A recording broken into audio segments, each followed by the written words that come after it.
The vanishing fleet, the pride of the Zephyrian Empire, Commander Rax Vorthok, stood on the bridge of his flagship, the Stellar Talon, watching as 49 other vessels moved in perfect formation through the void of space.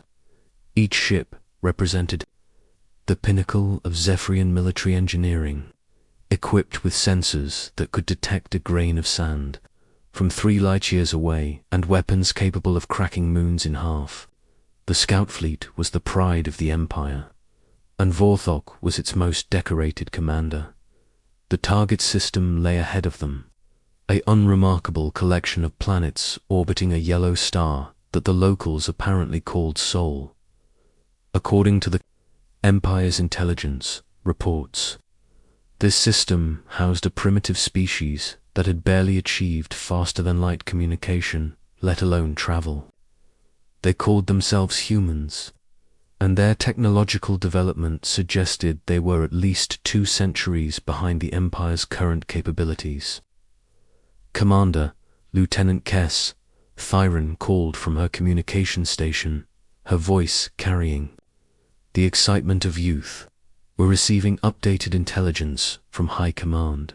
The target species has been observed using crude chemical propulsion and basic electromagnetic communications. No evidence of advanced weaponry or defensive systems. Vorthok nodded, his forearms working efficiently across the command console.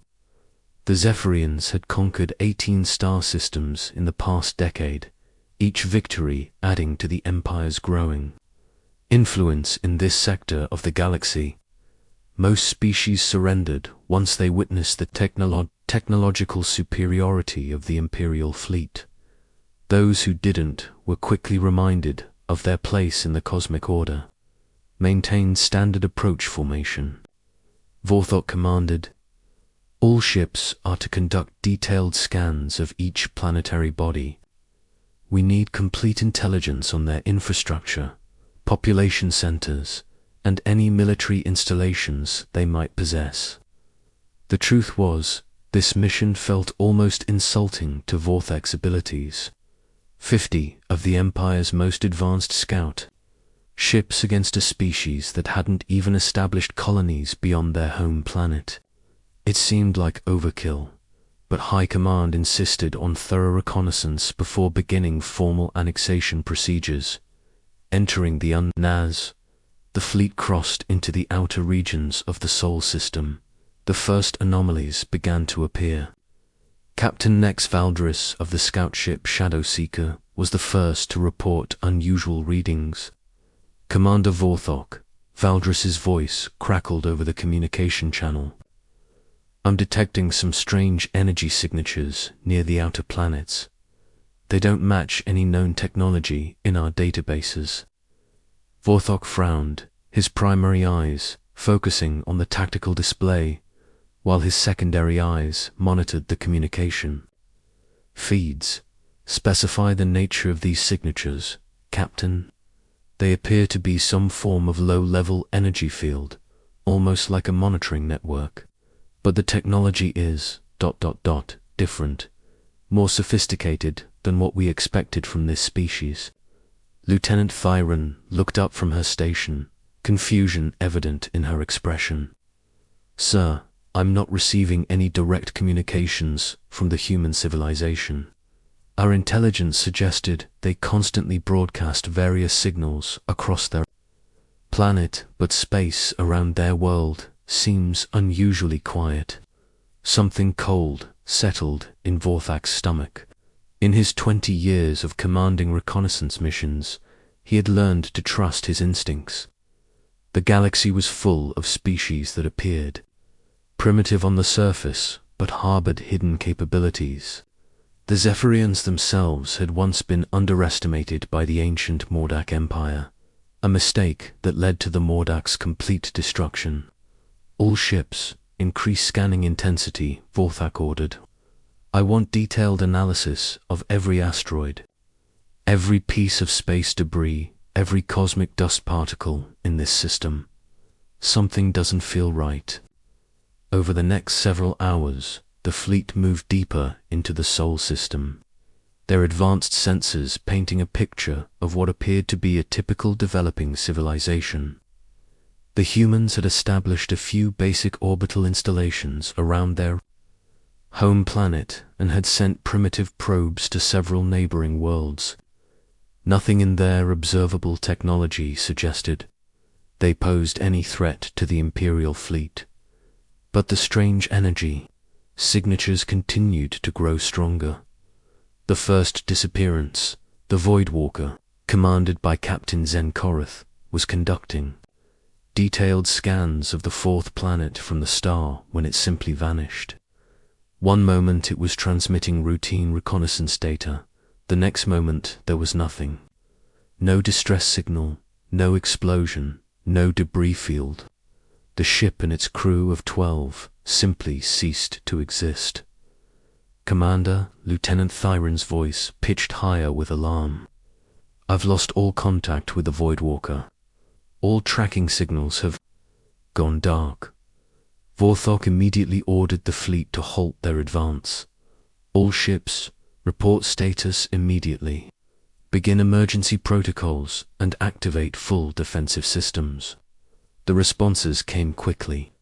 48 ships confirmed operational status and reported no immediate threats. The Voidwalker remained completely undetectable, as if it had never existed at all. "This is impossible," Captain Valdris transmitted from his position near the asteroid belt. "Our sensors show no weapons discharge, no energy signatures that would indicate an attack. How does a ship just disappear?" Vorthok had no answer. In all his years of military service, he had never encountered anything like this. Ships were destroyed in battle, certainly, but they left evidence of their destruction. Debris, energy, residue, escape pods, something. The complete absence of any trace was more disturbing than any weapon he had ever faced. Continue the mission, Vorthok decided, though every instinct screamed at him to retreat. All ships maintain close formation and constant communication. Report any anomalies immediately. The systematic elimination over the next 6 hours, 5 more ships vanished. Each disappearance followed the same pattern. Normal operations, routine communications, then absolute silence. The ships didn't explode, didn't report attacks, didn't even have time to activate emergency beacons. They simply stopped existing. The remaining crews were beginning to panic. These were experienced military personnel, veterans of numerous campaigns. But facing an enemy they couldn't see or understand was breaking their discipline. "Commander," Captain Valdris transmitted, his voice tight with barely controlled fear. "I'm requesting permission to withdraw from this system. We're losing ships to something we can't even detect, let alone fight." Vorthok wanted to agree, but his orders from high command were explicit. The Empire needed intelligence on this system before proceeding with annexation. Returning without complete reconnaissance data would be considered a failure, and this Empire did not tolerate failure from its commanders. "Negative, Captain. Continue the mission. All ships are to maintain maximum sensor output and defensive readiness." But maintaining defensive readiness proved useless against an enemy that struck without warning and left no trace. The stellar Fang vanished while conducting atmospheric analysis of the third planet. The Dark Talon disappeared during a routine system scan. The Shadow Strike ceased to exist while investigating what appeared to be a derelict space station in the outer system. The pattern emerges. Lieutenant Thyron had been analyzing the disappearances, looking for any pattern that might explain what was happening to the fleet. Her findings were more disturbing than random attacks would have been. "Commander, I've noticed something about the vanishing ships," she reported, her voice subdued. "They're not disappearing randomly. There's a pattern to it." Vorthok turned his attention to her analysis. "Explain. The ships that have vanished.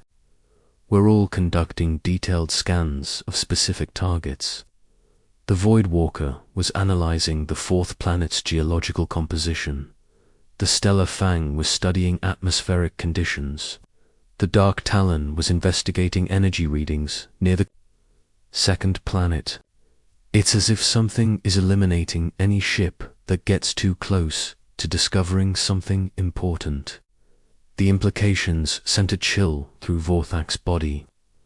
If Lieutenant Thyron was correct, then the humans weren't as primitive as intelligence, reports suggested. They were actively defending their system, eliminating threats with technology so advanced that the Empire's best sensors couldn't detect it.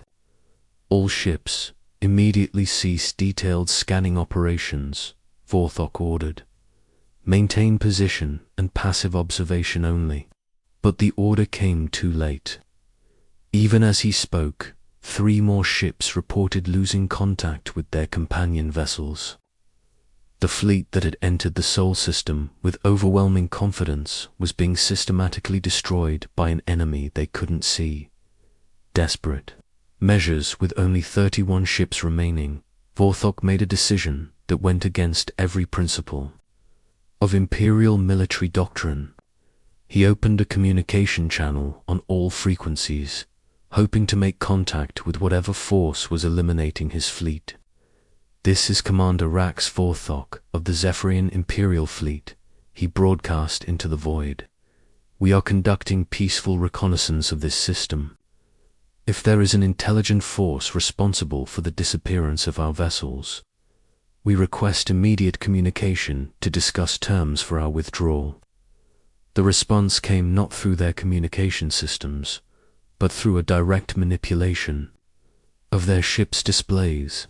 Every screen in the fleet simultaneously showed the same message, written in perfect Zephyrian script.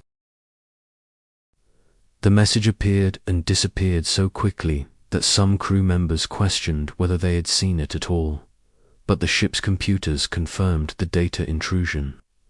Something had accessed their most secure systems and left a message without triggering any security protocols. The final stand Vorthak knew he should order an immediate retreat, but professional pride and Imperial doctrine demanded he complete his mission. He had lost 19 ships without understanding what had destroyed them, but he still had 31 vessels under his command. Surely that was enough firepower to deal with whatever defensive system the humans had deployed. "All ships, form.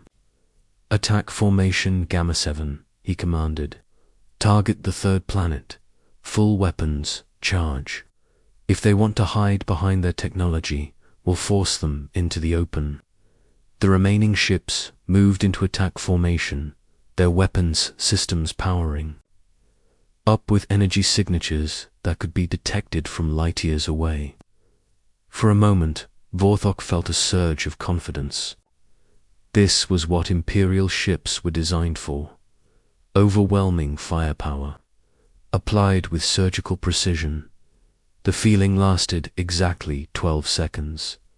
20 ships vanished simultaneously, disappearing in the space between one heartbeat and the next.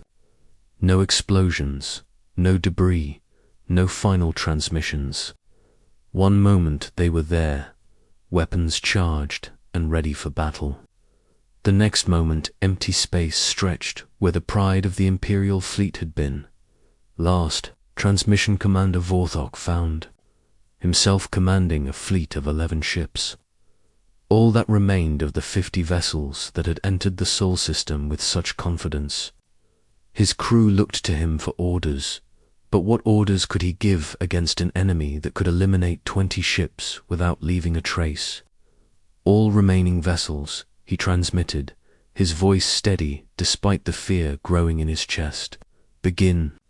Immediate withdrawal from this system. Maximum speed, evasive maneuvers. Do not stop until you reach Imperial space."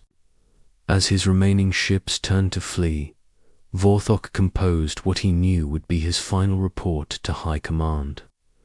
The message would serve as a warning to the Empire and perhaps prevent other commanders from making the same fatal mistakes. Admiral Maltha, this is Commander Vorthok, submitting final reconnaissance report on Sol system. 50 ships entered system for standard reconnaissance mission. Current operational vessels, 11. Enemy capabilities far exceed initial intelligence estimates. Recommend immediate reclassification of human species as priority threat level maximum. They possess defensive technology that can eliminate Imperial vessels without detection. Repeat, do not underestimate this species. They are not primitive. They are not defenseless. They are the transmission cut off as the stellar Talon joined its companions in oblivion. 10 ships remained, then 7, then 3. By the time the survivors reached the edge of the Sol system, only 2 vessels remained to carry word of the disaster back to the Empire. The Zephyrian Imperial fleet had entered human space with absolute confidence in their technological superiority. They left with the knowledge that somewhere in the galaxy a species existed that could make 50 advanced warships, disappear without firing a shot that could be detected or defended against. The humans had sent a message without saying a word. Approach at your own risk. Because not everyone who enters our space will leave it. The human response Earth defense. Command Admiral Sarah Chen stood in the depths of Cheyenne Mountain, 3 miles beneath the surface of the Earth, watching the tactical display that showed the final Zephyrian ships fleeing the solar system around her. The command center hummed with quiet efficiency as dozens of technicians monitored systems that officially didn't exist. Final count, Admiral, reported Commander Lisa Park, her fingers dancing across holographic controls that would have seemed like magic to most of Earth's population. 48 enemy vessels eliminated. 2 survivors allowed to escape per protocol. Admiral Chen nodded, her expression grim despite the successful defense of Earth. She took no pleasure in the destruction of the alien fleet. But the survival of humanity had required difficult choices. The species called the Zephyrians had entered human space with the clear intention of conquest. And Chen's job was to ensure they left with a very different understanding of human capabilities. Status report on all Silent Guardian installations. Chen commanded. All systems nominal, Park replied. Phase generators are cycling down to standby mode. Quantum displacement modules are beginning recharge cycles. Estimated time to full operational readiness, 18 hours. Dr. Marcus Webb, Earth's Chief Technology Officer, approached the command station with a tablet displaying detailed analysis of the engagement. His face bore the expression of a man who had just witnessed something that challenged his understanding of physics. Despite having helped design the very systems responsible, Admiral, the efficiency ratings exceed our most optimistic projections, Dr. Webb reported. The Zephyrian vessels possessed defensive capabilities, approximately 60% more advanced than our intelligence suggested. But the Silent Guardian systems adapted in real time. The quantum displacement technology performed flawlessly, Admiral. Chen allowed herself a moment of pride. The Silent Guardian project represented humanity's greatest achievement and its most closely guarded secret. For 15 years, since first contact with the galactic community, Earth had maintained the carefully crafted illusion of being a primitive, technologically inferior species while secretly developing the most advanced defensive systems in known space. The genesis of deception, the decision to appear primitive, had been made during humanity's first encounter with alien intelligence. When the Altarian Trade Confederation had discovered Earth, their initial communications made clear that they viewed humans as potential subjects rather than equals. The galaxy, it seemed, operated on principles of technological superiority and military dominance rather than reveal humanity's true capabilities. Earth's leaders had chosen a different path. They would appear backward and harmless, while secretly developing technology that could ensure their survival in a hostile galaxy. The strategy required immense discipline and careful planning, but it had proven devastatingly effective. The Zephyrians believed they were facing a species that had barely achieved orbital flight. Dr. Webb continued. Their sensors detected our cities, our primitive satellites, our chemical rockets. They had no idea they were looking at carefully constructed illusions designed to hide our true infrastructure. General Torres, Earth's chief military strategist, joined the group around the command display. His weathered face showed satisfaction at a plan executed to perfection. The beauty of the Silent Guardian system, Torres explained, is that it doesn't fight the enemy. It simply removes them from the equation. The Zephyrians never saw weapons fire because there were no weapons in any conventional sense. Their ships were simply displaced to coordinates where they couldn't threaten Earth. Admiral Chen understood the implications better than anyone. Humanity had developed technology that could instantly transport objects across vast distances using quantum entanglement principles. The Zephyrian ships hadn't been destroyed in the traditional sense. They had been moved to locations where they could pose no threat to Earth. Some had been displaced into deep space, others into the heart of stars, still others into the crushing depths of gas giants. The moral weight of the success of the defense came with a heavy moral burden that Chen felt acutely. Each displaced ship had carried a crew of sentient beings who were simply following orders from their government. Their deaths, while necessary for Earth's survival, weighed on her conscience. Admiral, Dr. Webb said quietly, understanding her thoughts, the alternative was the conquest and enslavement of our entire species. The Zephyrian communications we intercepted made their intentions clear. They weren't here for peaceful contact. Chen nodded, knowing Webb was right, but finding little comfort in the knowledge. What's the status of our intelligence gathering on the survivors? Commander Park pulled up new displays showing the retreating alien vessels. We've planted quantum tracking devices on both ships. We'll be able to monitor their locations and communications until they reach Zephyrian space. Intelligence estimates they'll arrive at their home system in approximately 6 months, and their report will describe the complete destruction of their fleet by an unknown force, General Torres added with satisfaction. The Zephyrian Empire will face a choice: attempt another invasion with the knowledge that they might lose their entire fleet, or classify this system as too dangerous to approach.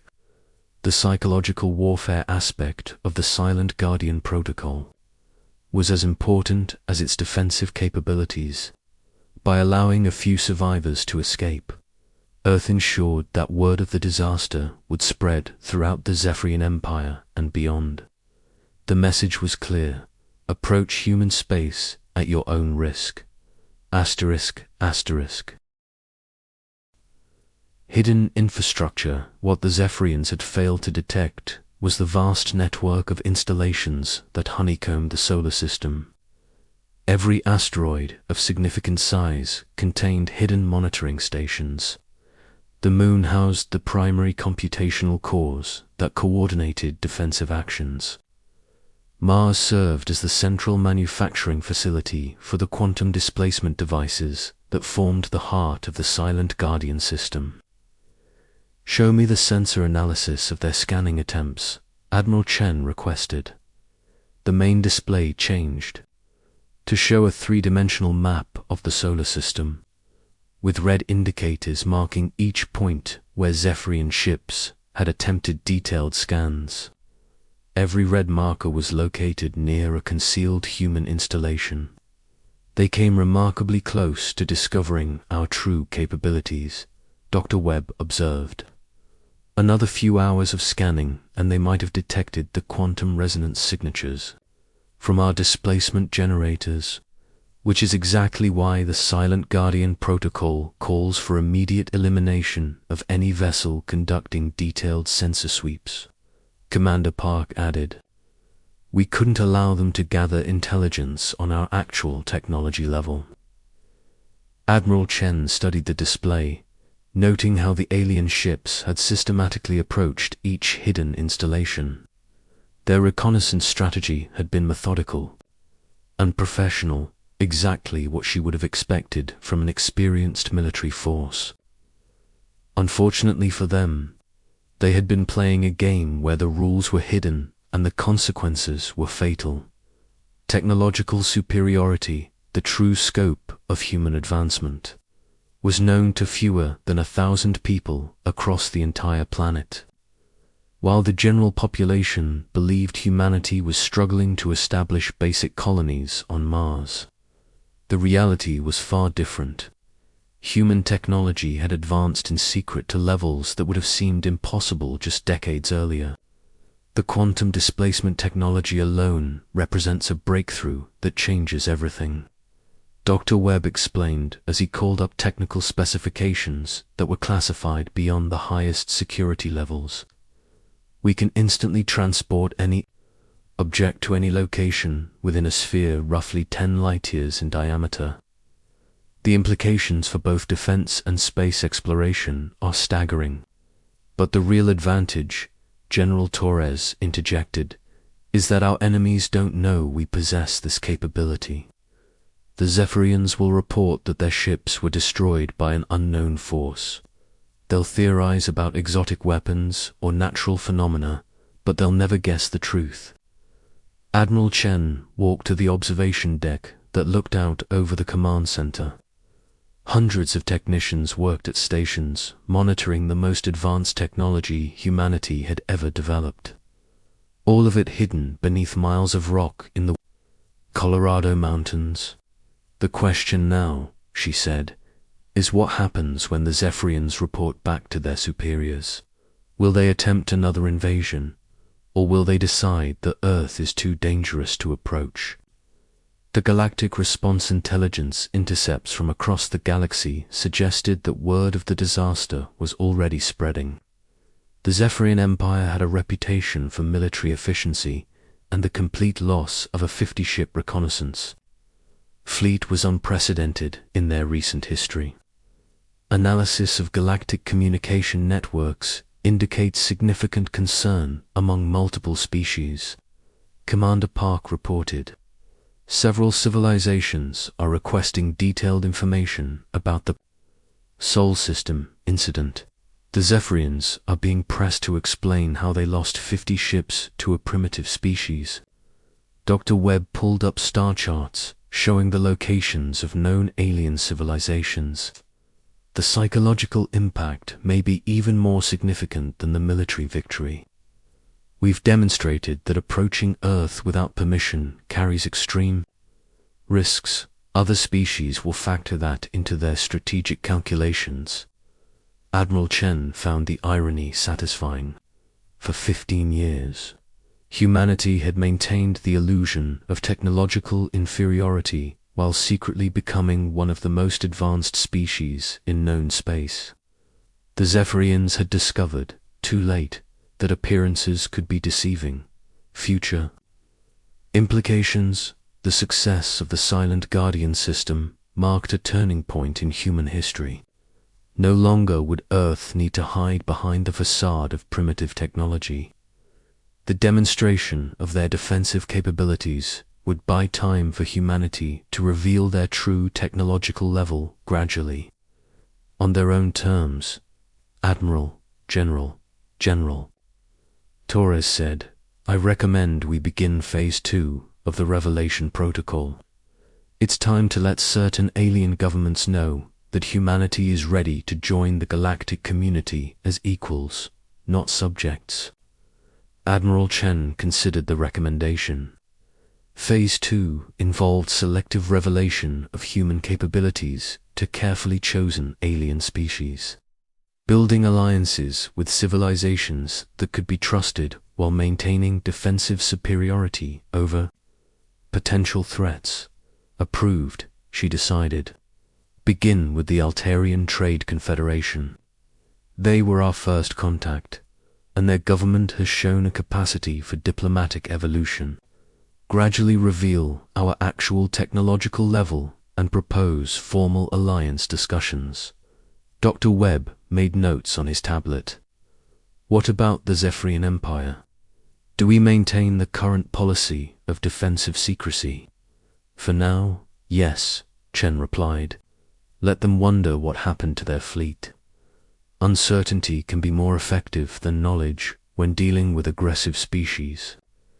If they decide to attempt another invasion, they'll discover that the first encounter was not a fluke. The New Balancers, the command center, began returning to normal operations. Admiral Chen reflected on the significance of what had just occurred. Humanity had defended itself against a technologically superior enemy and emerged victorious through careful planning, advanced technology, and strategic deception. The galaxy was about to learn that the species from Sol was not the primitive civilization they had appeared to be. Earth had spent 15 years preparing for this moment, developing technology and strategies that would ensure human survival in a hostile universe.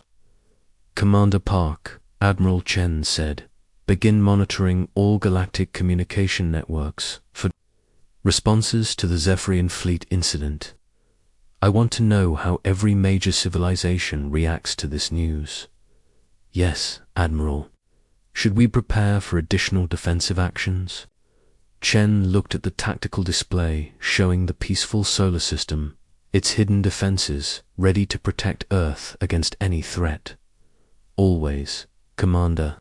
The galaxy is full of species that view others as either allies or prey.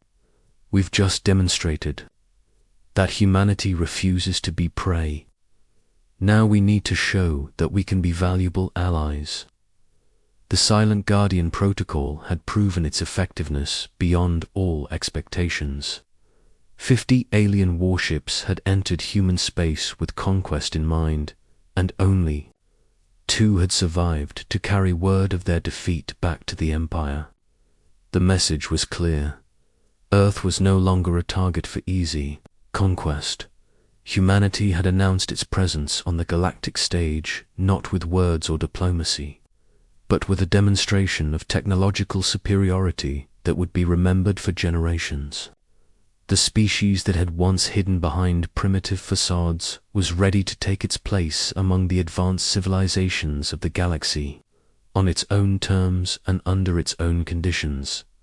The age of human defensiveness was ending. The age of human strength had begun. Asterisk.